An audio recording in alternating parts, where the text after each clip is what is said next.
Making a commitment to plan. Hey, my dear, I am leadership development coach Kathy Archer. Thank you for joining me for this week's Facebook Live session where we're going to talk about actually making that commitment to do some of the changes and plan those changes you want in your life. If you have joined me for the live call or if you are following me on the replay, thank you for being here, for taking time out of your day to learn some more about how you can move from what many of us are struggling with in terms of just striving to survive our days and running around chasing all those fires and feeling like we're never going to get to the end of our to-do list, and moving towards more of that feeling like we're actually thriving in both leadership and life, because I work my butt off to give you the tools, both inner and outer, to move you from survival to thriving in both leadership and life. So we are talking again today about making this commitment to plan. And before we do that, I'm going to pop on over and share this in my Confident Women Leaders group. So just give me 2 seconds as I go over there and make sure that this is shared. The Confident Women Leaders group is a private group for women who are in leadership positions or aspiring to be in leadership positions and want to be a part of a network of other women going through some of the same challenges that you are. And so if that's something you're interested, you can pop on over after I'm done the live session today. I have to find today's session, 2 seconds. After we're done today's session, I will put all the notes in with all of the links for you. If you follow me on this, you know that I do a guide sheet. It's on here today. And there's some other stuff that I'm going to talk about as well as we talk about making this commitment to plan. And so I will add all those links after we are done, so that you can go back and make sure that you get all of the stuff that you want to get. So again, sharing this into the Confident Women Leaders group. Give me 2 seconds. Working on it. I was a little bit late joining today because I had internet issues and garbage truck issues. I have the windows open today because it's a beautiful warm day, but that also means that I have all of the sounds from everywhere else coming in. So cross our fingers that you'll be able to hear me all good and well today, and we can get rolling. So if you've been following me, what you know is that we've been talking about your thoughts and how those thoughts in your head, most of them unconscious, are often what kind of gets in the way of you feeling confident and successful.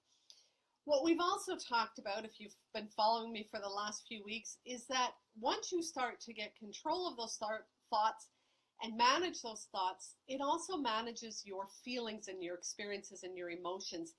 And that from there you can become what I call more response able. So rather than just reacting to everything and getting hijacked by your emotions and just running around frantically like a chicken with its head cut off, that you can slow down and start to choose your responses, that you can decide how you want to get through stuff, that you can decide how you want to interact with other people, and that you can create both the experience of leadership and life that you want. So last week we started talking about planning, and I talked about, you need to sit down and look at where am I now, where do I want to go, and what do I need to do to get there, and create some of the answers to those questions so that you can start to plan. The problem is that what happens for many of us is we have great intentions. Yep, I'm going to do that. I was doing some training on Monday, and the lady that had brought me in had sat at a conference that I was at last fall, and I had talked about productivity and some of the things that we need to do around productivity, one of them being planning. When I talk about productivity, I talk about planning weekly as well as daily and monthly and yearly, but I was more focused on weekly and daily. You need to sit down every week and create the plan for what you're doing that week, and every single day you need to have the top 3 items that you need to do. And she said, I had every intention of going back and doing that, and now several months later, here I am giving her the same message again and again, and she hasn't done it yet. So good intentions are great, but we don't get anywhere with good intentions. So if you've often had good intentions but never followed through, just give me a thumbs up if you know what I'm talking about, because I know that this is something that we all struggle with. We all want to change what's going on for ourselves. We know that we're feeling overwhelmed, overburdened, overloaded, exhausted, burning out, but we just keep going around the hamster wheel. And let me tell you, if you don't actually stop and get off that hamster wheel and do something differently, nothing's going to change. A week from now, a month from now, a year from now, 5 years from now, you're going to be running around that same circle day after day after day. And it's going to be like Groundhog Day. You're going to get up and go, here we go again. Until you stop and actually do something, nothing's going to change. And so that's what I wanted to talk to you about today, was this whole thought that if you're going to make something different than it is now, it often starts out with sort of a dream or a wish. You know, I want something different.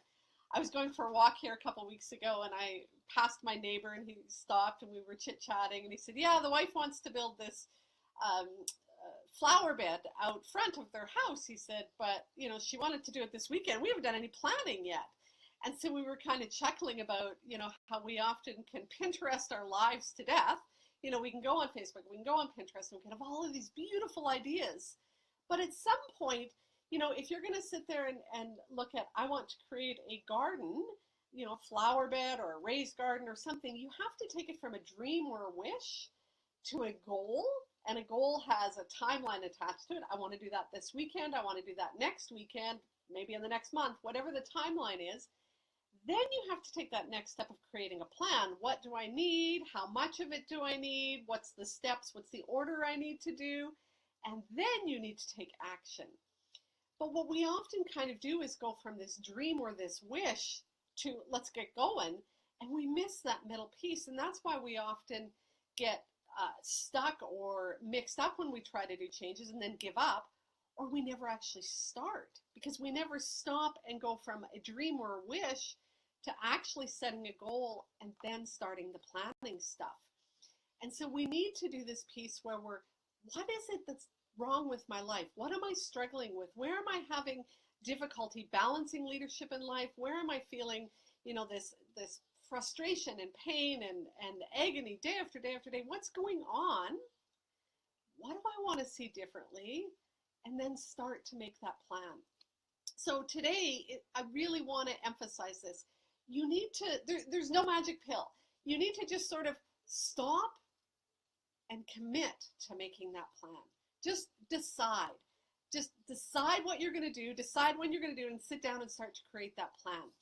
And what I thought I would do is talk to you a little bit about some of the women that I've worked with and some of the stuff that they've had to do to commit to making that plan. So let me pop on over to my notes. So just so you know, today's session, of course, there's always a guide that goes with each of the sessions. So if you go to silverrivercoaching.com/guides, there's a guide today that allows you to write down your commitment. You know, when am I going to sit down and start planning? What are some of the roadblocks that are going to get in the way? Because let's be honest, the minute we kind of do that, of course we're going to get busy. Or of course it's going to feel awkward to tell our partner that we need 2 hours on Saturday morning to dream and journal and plan. So what are the roadblocks that are going to get in your way? And then what are you going to do to get around those roadblocks? So silverrivercoaching.com/guides, you're going to pop over there and get that. And it will help you sort of make this commitment. It's going to get you over that hump from dreaming and wishing and you know, sort of begging and pleading in your mind that you want to see life differently to actually taking the step to starting to plan something different. So let me tell you about Cindy. Cindy came to me a few years ago, and she was in an organization where she was stressed, she was overwhelmed, she was working way more than 40 hours a week, she was losing time with her family, she was driving, I think she drove probably about 45 minutes to work every day. So not only did she lose the travel time, but these extended hours, she would barely see her kids in the morning and maybe see them for about a half an hour at night. That was it. And she was often coming in on weekends and working. That wasn't bad enough. She was in a toxic environment. She was being bullied by her boss. She was literally falling apart at the seams.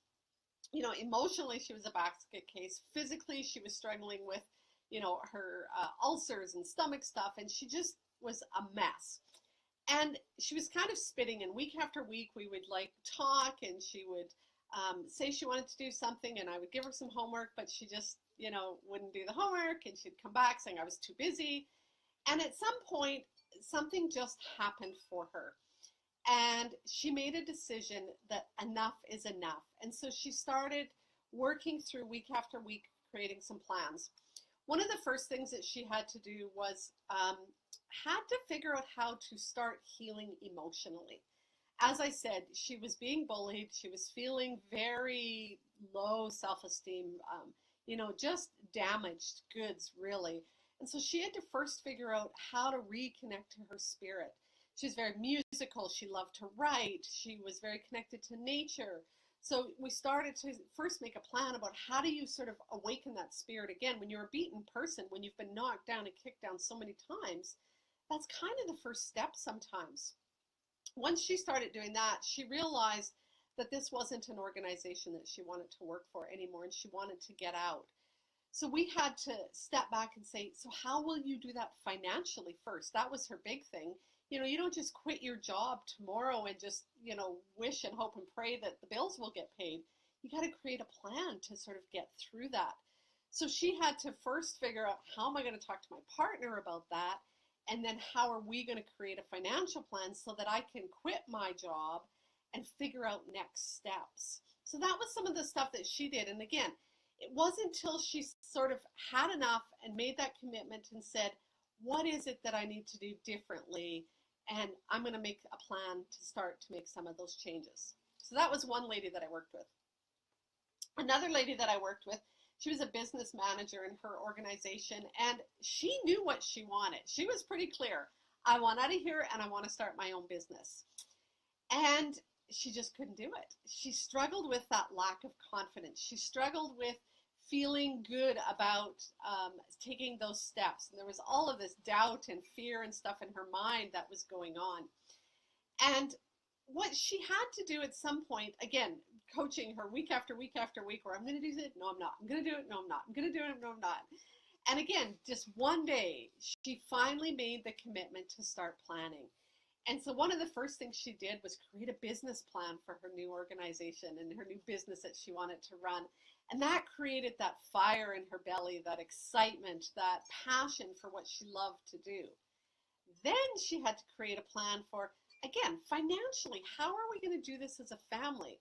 She had kids in daycare, and you got to cover the cost of daycare if you're still going to be trying to build a business. And again, the other step that she had to do was go back and talk to her partner. Her partner wasn't that supportive of her leaving her job. Her partner wasn't that optimistic that she could just make it happen. And so she had to create those plans. How am I going to get through this with my partner? And then how am I going to start taking those steps with my own inner, gremlins and demons that are going to come out and tell me I'm not good enough, I don't know how to do this. But it wasn't until she made that commitment to start planning and really firmly started to make some of those decisions, again, that she started to see things change. So not everybody that I work with quits their job. Some people certainly do. Some people are looking to get out of their organization. Some people are ready, one foot out the door. Other people know that the work they're doing is important to them. They know that they want to be here. Amber came to me after she had some not so great feedback from a performance review. And so again, that lack of confidence had hit her. And she was really struggling with, what do I do about this lack of credibility? I feel like everybody's judging me, thinking that I'm not good enough. I'm trying to run this company. She was the ED of the company. And so, big organization, hundreds of staff. And here she is feeling like she's not good enough. Here she is questioning, that whether she should be in the position she's in, feeling that sort of imposter syndrome where I shouldn't be running this company because the feedback that I'm getting in my performance review says that people don't think I'm a good leader. So again, this sort of sent her into a tailspin, and she knew that she needed to make that commitment to sit down and start planning things differently. One of the first things that Amber had to start planning was her fundamentals. And if you've taken any of my training, you've heard me talk about the fundies, eating, moving, sleeping. And what Amber knew was if she didn't have those things secure, it was that sort of slippery slope for her to kind of go down and start going into a tailspin. If she wasn't getting a good night's sleep, if she wasn't eating properly, and for her that meant packing lunches and making sure that she was eating healthy, if she wasn't spending time with her kids and her partner, if she wasn't doing some of those inner learning things that, connected her to her spirit, that was getting her down. So that was one of the first things she created, was that plan to, get my fundamentals back in order. The next thing that Amber had to create a plan on was, okay, so how do I build up my leadership skills? If I'm not seen as a leader who's integrity, or that I don't seem decisive as a leader, or if I'm not somebody who's a great person that fosters team development or individual growth on my team, then what? So she had to take a step back and look at, how do I grow and develop my leadership? And so one of the things that she did was, we started to look at some books that she could read and some trainings she could take. She signed up for my Women with Grit program, and so she went through that 6 months of learning and growing and developing herself as a leader. And so those were the important things for Amber to do, as she looked as an ED who was struggling with credibility. What's the plan? If I'm going to make a commitment to plan, what's the plan that I'm doing to step back and fully engage in my leadership and feel once again that I can connect to that? So that was Amber. Laura was a director, and she came to me after there had been a real tough incident in her organization, where there had been just a clash of personalities, and she was, sort of the target. And so when she came to me, she was feeling overwhelmed. She was feeling like she'd been thrown under the bus, neglected by her boss, and certainly not supported by her boss. She was struggling with, feeling like, do I even want to be here anymore? And so she was a director who had loved her work, had, worked her way up in the field, had made some pretty significant impacts in provincial work, across the province. She had done some work that had been really well recognized. So for her to sort of step, into this place where she wasn't feeling confident, where she was feeling disconnected from that important work, the first thing that she had to do was make that commitment to plan to reconnect to her mental health, to come back to, for her, she knew that it was journaling.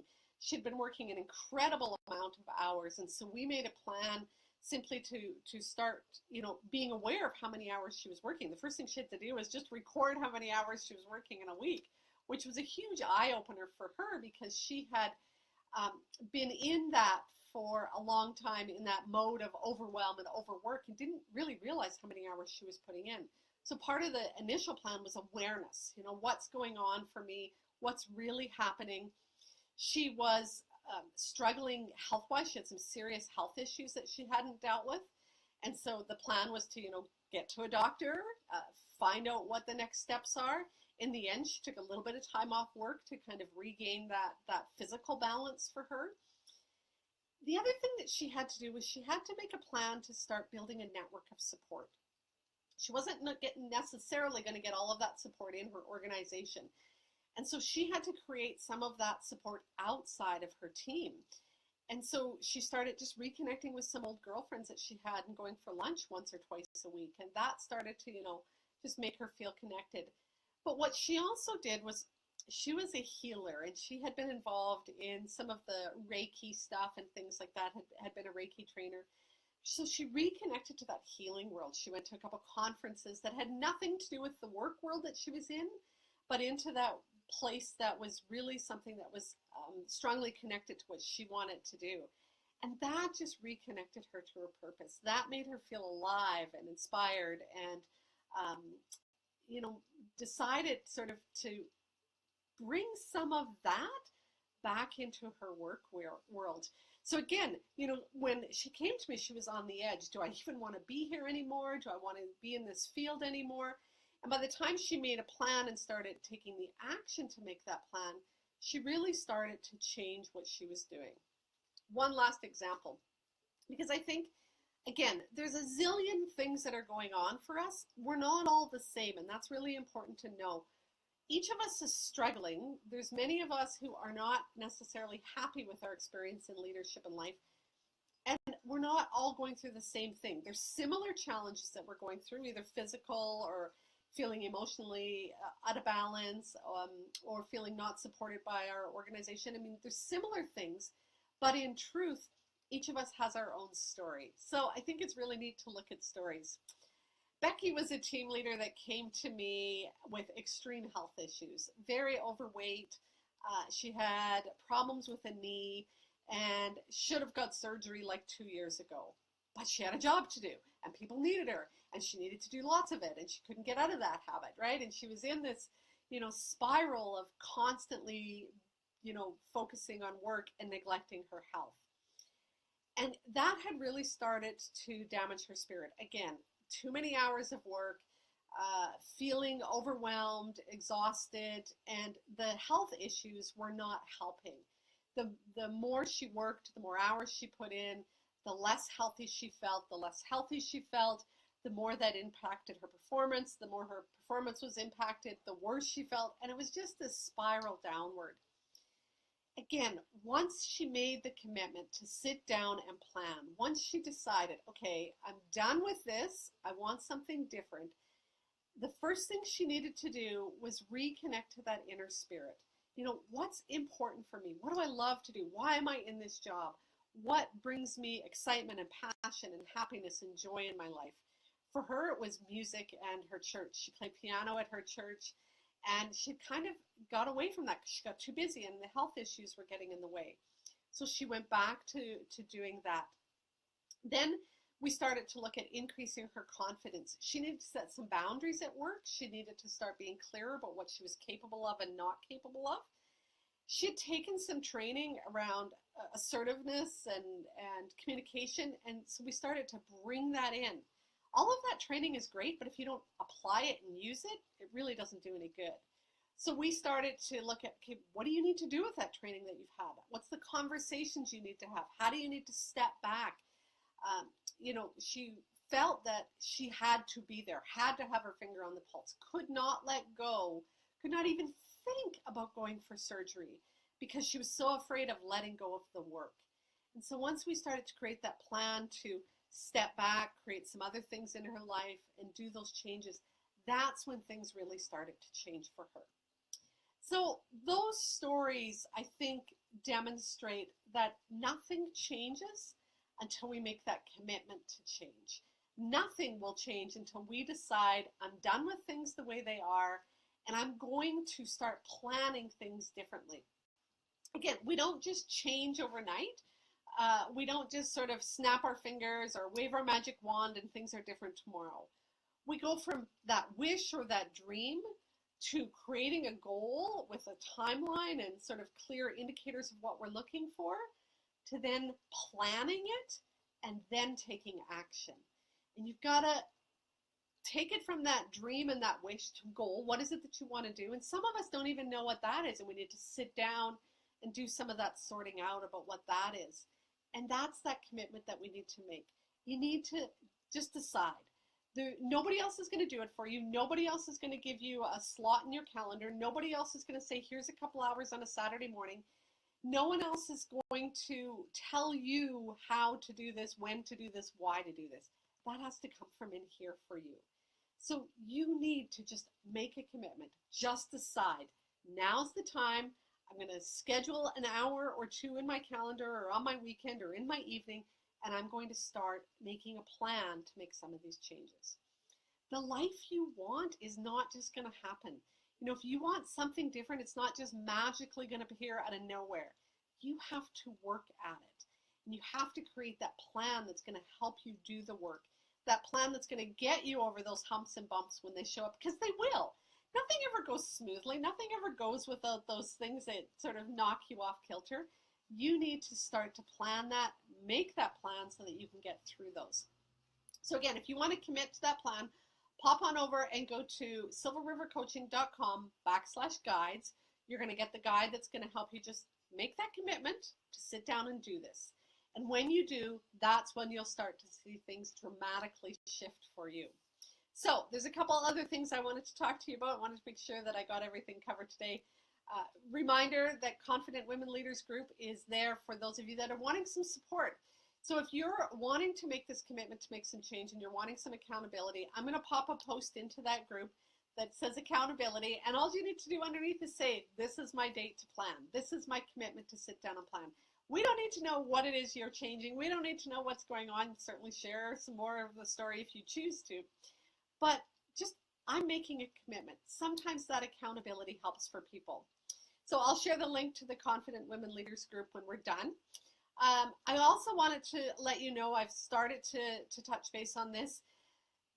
The thing is, and I keep saying this again and again, the life you want to create does not happen by accident. And so if you want some help creating that life, if you want to create that plan, Blueprint for Change is the course that's going to open up again at the end of the month.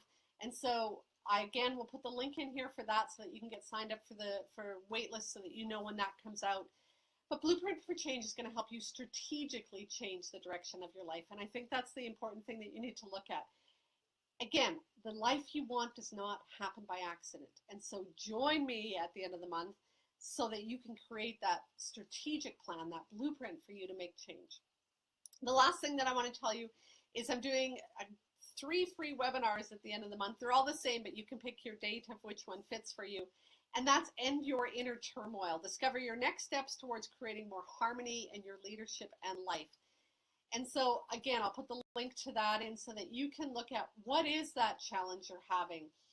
What is it that you are faced with and that inner turmoil that you're struggled with? And how do you get rid of that or overcome that so you can create some more harmony in your life? If you have any questions about anything I've said, if you have any comments that you want to add, please add them in the comment box here now. Let me know if there's anything you want to ask about or share. After the session's over, I'll make sure that I pop in and answer. If there's any questions now, I can answer them now. Share this on your page so that other lady leaders can find some support and connect to other women as well. We don't have to do this alone. You know, we're all struggling with challenges, every single one of us, and you shouldn't be going home at the end of the day full of tears feeling like there's nobody there to support you. I know that feeling. I've been there more times than I care to remember in my life, and we shouldn't have to do that. Thanks, Cindy. Great. Yeah, I put this blouse on today because it's a very warm day. As I said, I have the windows open today. We're not used to this much heat generally. A few days in the summer we get it. This happens to be one of those days. So thank you. If there's anything else that I can do, please, again, pop a note in the question box. Make sure that you come on over and join the Confident Women Leaders group. I hope this has been helpful for you today. And again, don't do this alone. We are all here to support each other, and I want to make sure that you have the support that you need to live and lead the way you want to lead and enjoy that experience of life. Thanks, ladies. Talk to you later.